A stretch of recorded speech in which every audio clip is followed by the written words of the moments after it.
नमस्कार। दिन भर की बड़ी खबरों में आपका स्वागत है। मैं हूं शिवानी। आज की खबरों में बात होगी, ईद पर बिहार में हो गया बड़ा उलटफेर। लालू के पास पहुंचे जेडीयू एमएलसी, मोदी शाह के फूले हाथ पांव की।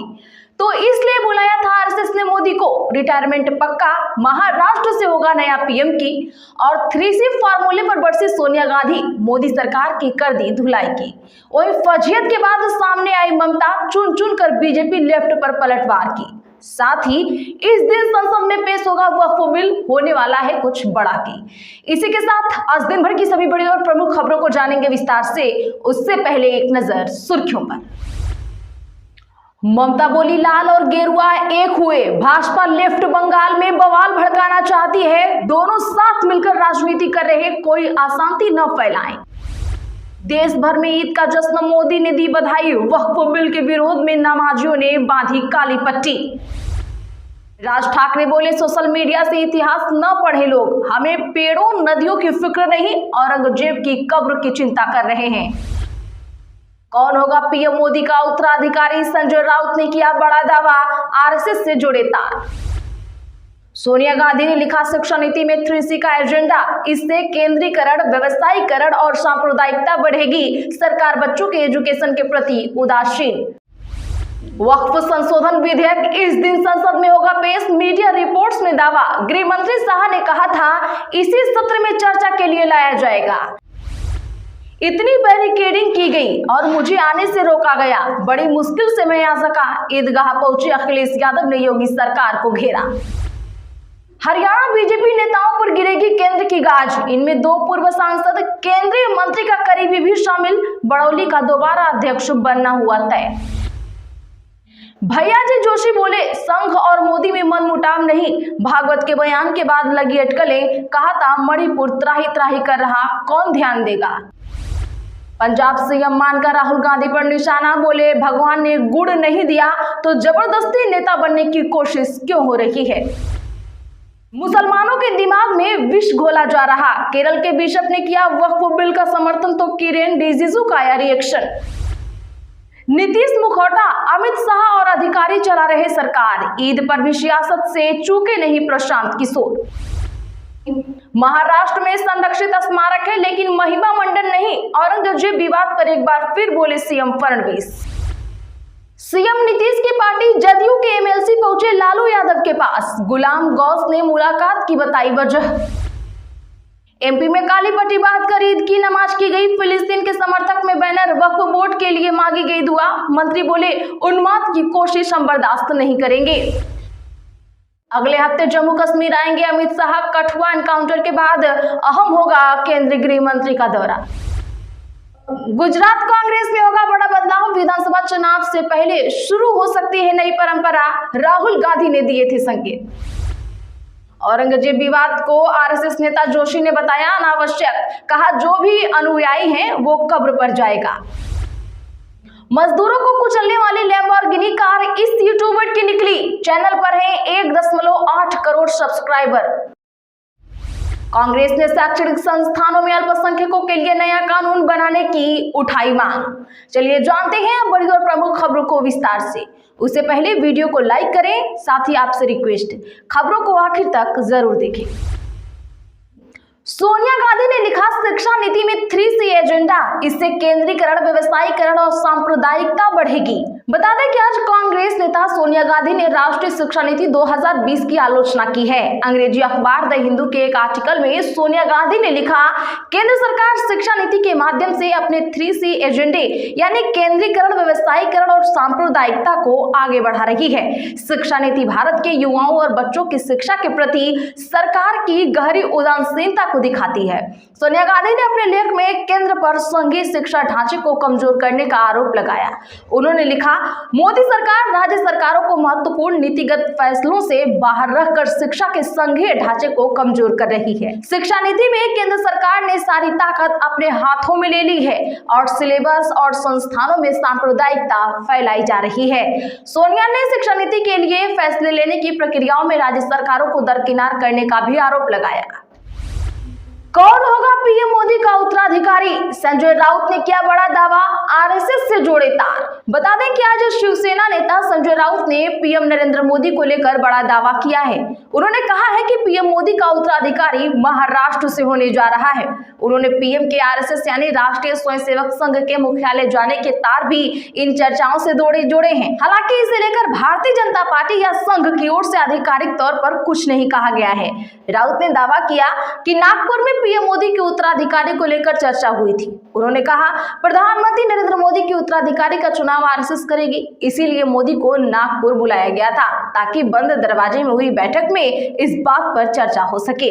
वैसे तो कहा जाता है कि भाजपा में 75 साल की आयु होने पर नेता रिटायर हो जाते हैं। अब खास बात है कि पीएम मोदी की उम्र 74 साल हो चुकी है। 17 सितंबर 2025 में वह 75 साल के हो जाएंगे। फिलहाल इसे लेकर आधिकारिक तौर पर कुछ नहीं कहा गया है कि पीएम मोदी रिटायर होंगे या नहीं।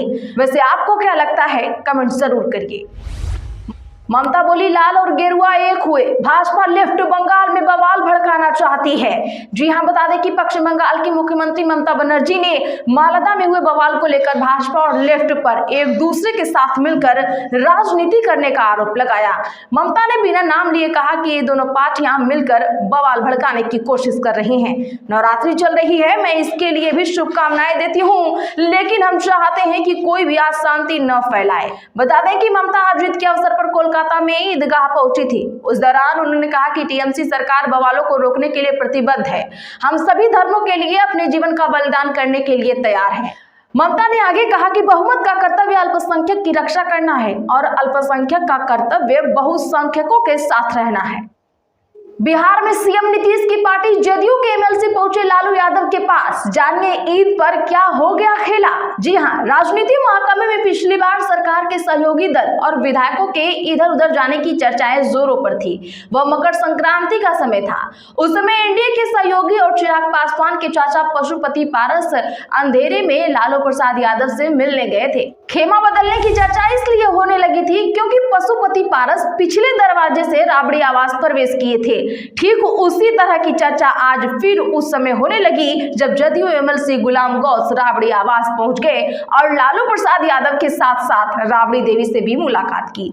जी हां, वह जदयू के एमएलसी गुलाम गौस हैं जिन्होंने आज राबड़ी आवास में लालू यादव से मुलाकात की। उनकी इस मुलाकात के अब कई मायने निकाले जा रहे हैं। राबड़ी आवास पर जदयू एमएलसी गुलाम गौस राष्ट्रीय जनता दल के राष्ट्रीय अध्यक्ष लालू यादव से मुलाकात किए, बातचीत भी हुई। लालू प्रसाद यादव से मिलकर जब गुलाम गौस बाहर निकले तो पत्रकारों ने इस मुलाकात के मतलब पूछने लगे। तब गुलाम गौस ने जवाब देते हुए कहा कि इस मुलाकात के राजनीतिक मायने न निकाले जाएं। उन्होंने कहा कि मेरा यहां आना और लालू प्रसाद यादव से मिलना कोई नई बात नहीं है, लेकिन ईद के बहाने गुलाम गौस का राबड़ी आवास आना और लालू यादव से मुलाकात करना फिलहाल चर्चा का विषय बन गया है। वक्फ संशोधन बिल इस दिन हो सकता है पेश। रिजिजू बोले इसकी तैयारी कर रहे, शाह ने कहा था इसी सत्र में लाएंगे। जी हां, बता दें कि वक्फ संशोधन बिल को 2 अप्रैल को संसद में पेश किया जा सकता है। सरकार पहले लोकसभा में बिल पेश करेगी। सत्र 4 अप्रैल तक चलेगा। संसदीय कार्य मंत्री किरेन रिजिजू ने कहा, हम संसद में वक्फ संशोधन विधेयक पेश करने की तैयारी कर रहे हैं। बिल पर संसद के बाहर खूब विचार विमर्श हुए हैं। हमें सदन में बहस और चर्चा में भी जरूर भाग लेना चाहिए। रिजिजू ने कहा, बिल पर बनी जेपीसी ने लोकतांत्रिक भारत के इतिहास में अब तक की सबसे ज्यादा परामर्श प्रक्रिया का रिकॉर्ड बनाया है। सभी राजनीतिक दलों से अनुरोध है कि लोगों को गुमराह न करें।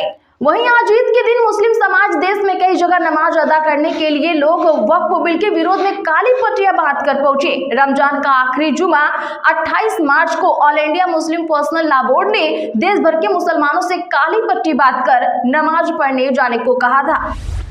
इतनी बैरिकेडिंग मुझे आने से रोका, बड़ी मुश्किल से मैं आ सका। ईदगाह पहुंचे अखिलेश यादव ने योगी सरकार को घेरा, क्या ये तानाशाही या इमरजेंसी।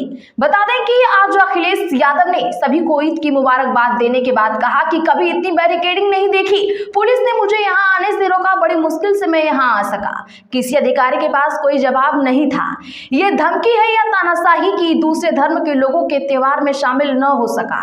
उन्होंने कहा कि आज सबसे बड़ा संकट देश के संविधान को है। हमारा देश बहुत बड़ा देश है, सदियों से हम लोग मिलकर रहते आ रहे हैं। बीजेपी के लोग सांड और गाय की गिनती नहीं बता पा पा रहे। बीजेपी लोगों को मुद्दों से भटकाने का कार्य कर रही है। भ्रष्टाचार घोटाला है इस सरकार में। एक IAS अधिकारी इनका फरार है तो मैं कहूंगा कि वो अधिकारी CM आवास में छुपा हुआ है। हरियाणा बीजेपी नेताओं पर गिरेगी केंद्र की गाज। इनमें 2 पूर्व सांसद, केंद्रीय मंत्री का करीबी भी शामिल। जी हां, बता दें कि हरियाणा में बीजेपी को नवरात्रि में ही नया अध्यक्ष मिल जाएगा। इसके लिए मौजूदा अध्यक्ष मोहन लाल बड़ौली का नाम लगभग फाइनल है। बड़ौली दिल्ली जाकर प्रधानमंत्री नरेंद्र मोदी, गृह मंत्री अमित शाह और राष्ट्रीय अध्यक्ष JP नड्डा से भी मिल चुके हैं। भाजपा सोर्सेस के मुताबिक अगले 2-3 दिनों में संगठन चुनाव प्रभारी अरुण सिंह प्रदेश अध्यक्ष के चुनाव की घोषणा कर सकते हैं। इसके साथ ही पार्टी के 2 पूर्व सांसद, केंद्रीय मंत्री के करीबी एक नेता और एक जाति से जुड़ी लॉबी पर भी कार्रवाई हो सकती है। इसको लेकर भाजपा हाईकमान ने सख्त रुख अपनाया है। पार्टी को शक है कि ये लोग बड़ौली को दोबारा अध्यक्ष बनने से रोकने के लिए कसौली गैंगरेप केस में एक्टिव रहे। ये पूरी लॉबी अब भी इस मामले को हवा दे रही है, जिससे बड़ौली के साथ पार्टी की भी बदनामी हो रही है। तो आज के लिए बस इतना ही। ऐसी ही बड़ी खबरों के लिए हमारे चैनल ASP लाइव को भी सब्सक्राइब करें। बगल में घंटी के निशान को जरूर दबा लें। वीडियो को लाइक शेयर कर सपोर्ट करें।